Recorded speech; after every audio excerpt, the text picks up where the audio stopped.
नमस्कार दोस्तों, कैसे आप सभी। स्वागत है आपका अपनी इस नई वीडियो में। तो आज हम डिस्कस करने वाले हैं जीके कुछ इंपॉर्टेंट क्वेश्चन जो कि हैं आप सभी के लिए इंपॉर्टेंट। जो हम कह सकते हैं यूपी पुलिस है, एसएससी है, एमटीएस है, सीजीएल है या सीएचएसएल है। आप कह सकते हो कि रेलवे से रिलेटेड या फिर 10+2 वैकेंसी जो आती हैं इनसे रिलेटेड जितनी भी वैकेंसी आती हैं उनमें सभी ये क्वेश्चन पूछे जाते हैं जो कि आपके लिए बहुत इंपॉर्टेंट हो सकते हैं।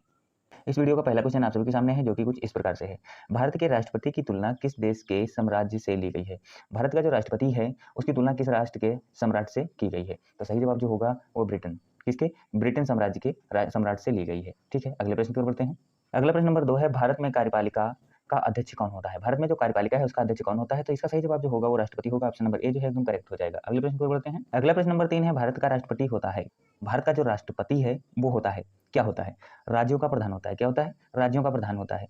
अगला प्रश्न है आप सभी के सामने, भारतीय संविधान के अनुसार संघ की कार्यपालिका शक्ति किसमें निहित होती है? तो भैया राज्यपाल है, मुख्यमंत्री है, प्रधानमंत्री है, राष्ट्रपति है। तो जैसा कि आप सभी को पता होना चाहिए, जो भारतीय संविधान के अनुसार संघ की कार्यपालिका शक्ति किसमें निहित होती है, तो इसका राइट आंसर जो होगा ऑप्शन नंबर डी, राष्ट्रपति। ठीक है, अगले प्रश्न की ओर बढ़ते हैं। अगला प्रश्न है, भारत का राष्ट्रपति निर्वाचित होने के लिए आयु की सीमा कितनी होनी चाहिए? अगर आप भारत के राष्ट्रपति जिसकी नियुक्ति होती है उनकी आयु कितनी होनी चाहिए, तो इसका राइट आंसर जो होगा वो होगा ऑप्शन नंबर डी, 35 वर्ष। अगले प्रश्न की ओर बढ़ते हैं।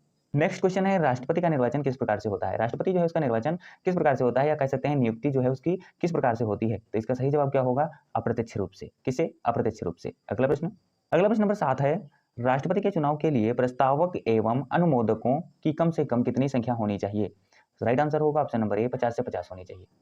अगला प्रश्न है, भारत में राष्ट्रपति का चुनाव किया जाता है। भारत का जो राष्ट्रपति का चुनाव है वो किया जाता है, कौन से माध्यम से किया जाता है? इसका सही जवाब जो होगा ऑप्शन नंबर डी, खुला बैलेट। किससे होता है? खुला बैलेट। अगला प्रश्न नंबर 9 है, राष्ट्रपति पद का चुनाव संचालित किया जाता है। कैसे संचालित किया जाता है? सही जवाब क्या होगा? निर्वाचन आयोग के द्वारा। किससे? निर्वाचन आयोग के द्वारा। जितने भी क्वेश्चन मैं आप सभी के सामने डिस्कस कर रहा हूँ, अगर जो इंपॉर्टेंट है, आपको अच्छे लगते हैं तो भैया वीडियो को लाइक करते चलिए। अगला प्रश्न है, राष्ट्रपति चुनाव संबंधी मामले किसके पास भेजे जाते हैं? जो राष्ट्रपति चुनाव के मामले हैं वो सभी किसके पास भेजे जाते हैं? तो इसका सही जवाब जो होगा उच्चतम न्यायालय होगा। क्या होगा? उच्चतम न्यायालय। अगला प्रश्न आप सभी के सामने है, भारत के राष्ट्रपति को उसके कार्यकाल की समाप्ति के पूर्व किस प्रकार से हटाया जा सकता है? वो काल, जैसे मान लीजिए आप राष्ट्रपति अपने कार्य पर कार्यरत हैं, तो उनको अगर कार्यकाल के अंदर हटाना है तो उनको कैसे हटाना होगा?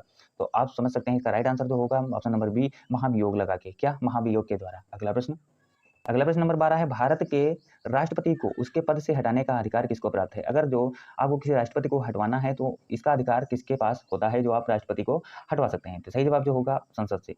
किससे? संसद के द्वारा। संसद से आप इसे हटा सकते हैं। अगला प्रश्न है आप सभी के सामने, संघ की कार्यपालिका शक्ति किस अनुच्छेद के अंतर्गत राष्ट्रपति में निहित है? इसका राइट आंसर होगा अनुच्छेद 53।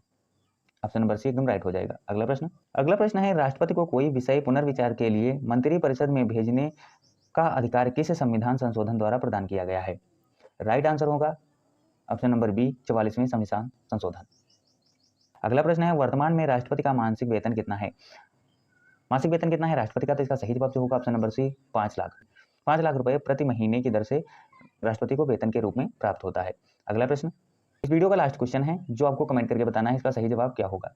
और मैंने जितने भी क्वेश्चन आप सभी से पूछे हैं, अगर जो किसी का आंसर आपको पता है तो वो कमेंट में आप बता सकते हैं। तो प्रश्न क्या कहता है, भारत में किस राष्ट्रपति को मिसाइल मैन के नाम से जाना जाता है?